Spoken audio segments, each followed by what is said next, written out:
35 మంది ఐఏఎస్ల transfers. Chief secretary దగ్గర draft list, CM ఆమోదించగానే ఉత్తర్వులు. సెక్రటేరియట్లో 10 మంది బదిలీ, డైరెక్టరేట్లలో మరో 12 మంది. లాంగ్ లాస్టింగ్ ఆఫీసర్లపై ఫోకస్, సీనియర్ సిన్సియర్స్ కు కీలక బాధ్యతలు అంటూ చూస్తా ఉన్నాం. రాష్ట్రంలో సుమారు 35 మంది ఐఏఎస్ ఆఫీసర్లకు ట్రాన్స్ఫర్ చేసేందుకు సర్కార్ సిద్ధమైంది. 2-3 రోజుల్లోగా సిఎస్ శాంతకుమారి, సీఎంఓ అధికారులు కలిసి బదిలీలపై ప్రాథమికంగా కసరత్తు చేసినట్లు టాక్. ఓ లిస్టును రెడీ చేసి సీఎంకు ఆమోదం కోసం పంపినట్టు సమాచారం. అందులో సెక్రటేరియట్ డైరెక్ట్లో పనిచేసే ఐఏఎస్లతో పాటు జిల్లా కలెక్టర్లు కూడా ఉన్నట్లు టాక్ అంటూ చూస్తా ఉన్నాం. మొత్తం మీద దొంగల్ని తీసుకుపోయి పక్కన పడేయాల్సిందిగా నేనైతే కోరుతా ఉన్నా. ఈ లిస్టులో ఎవరి పేర్లన్నా వీళ్ళు రిలీజ్ చేస్తారా లేదా ఏమైనా లీకులు ఇస్తారా చూద్దాం. రాష్ట్ర వ్యాప్తంగా సుమారు 35 మంది ఐఏఎస్ ఆఫీసర్లను బదిలీ చేసేందుకు ప్రభుత్వం నిర్ణయం తీసుకున్నట్టుగా తెలుస్తున్నది. అందులో సెక్రటేరియట్, డైరెక్టరేట్లో పనిచేసే ఐఏఎస్లు ఎక్కువ సంఖ్యలో, ఆ తర్వాత జిల్లా కలెక్టర్లు ఉన్నట్లుగా చర్చ జరుగుతున్నది.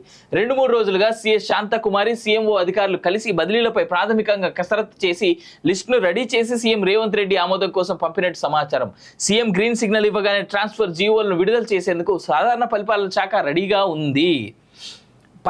పని మంతులకు ప్రయారిటీ. ప్రభుత్వ ప్రయారిటీలకు అనుగుణంగా పనిచేసే అధికారులను సీఎం రేవంత్ రెడ్డి కీలక శాఖలు ఇవ్వనున్నట్టుగా భావిస్తున్నారు. అందులో భాగంగా బీఆర్ఎస్ హయాంలో ఫోకల్ పోస్టులో పనిచేశారన్న ముద్ర ఉన్న అధికారులను ఎంకరేజ్ చేసే ఛాన్స్ ఉన్నట్టు తెలుస్తున్నది.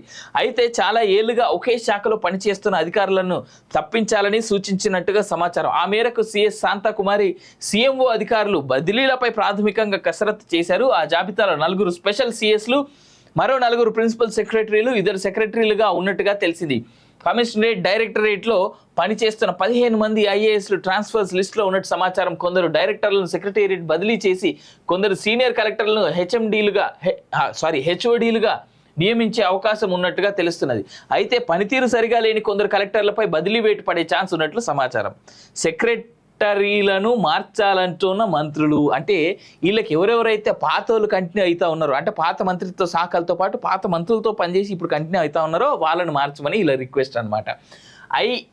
ఐఎఫ్ఎస్లకు సెక్రటేరియట్లో పనేంటి అంటే వీళ్ళకి కన్ఫర్డ్ ఐఏఎస్లు, కన్ఫర్డ్ ఐపీఎస్లు ఉంటారు చూడు, వాళ్ళకి సంబంధించినటువంటి వార్త.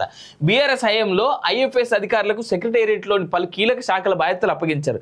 అదే ట్రెండ్ను ఈ మధ్య ఓ స్పెషల్ సిఎస్ కొనసాగించేందుకు ప్రయత్నించారు. ఈ విషయాన్ని గుర్తించిన సీఎం రేవంత్ రెడ్డి ఐఎఫ్ఎస్ అధికారులకు సెక్రటేరియట్లో పనేంటి, కీలకమైన అడవులు, పర్యావరణాన్ని రక్షించాల్సిన ఆఫీసర్లను ఇతర పనులకు వాడుకోవద్దు అని కామెంట్ చేసినట్టు తెలిసింది. దీనితో ప్రస్తుతం సీఎంఓలో పనిచేస్తున్న ఐఎఫ్ఎస్ ఆఫీసర్ చంద్రశేఖర్ రెడ్డి మినహాయించి పలు ప్రభుత్వ శాఖలు, విభాగాల్లో పనిచేస్తున్న ఐఏఎఫ్ఎస్లను ఫారెస్ట్ డిపార్ట్మెంట్కు బదిలీ చేసే ఛాన్స్ ఉంది.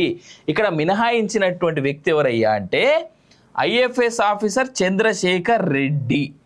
వాళ్ళు రావులకి ఇచ్చుకుంటే ఈయన రెడ్లకి ఇచ్చుకున్నాడు. ఇంతకు మించి తేడా అయితే కనబడతలేదు. మెయిన్ ఇదే.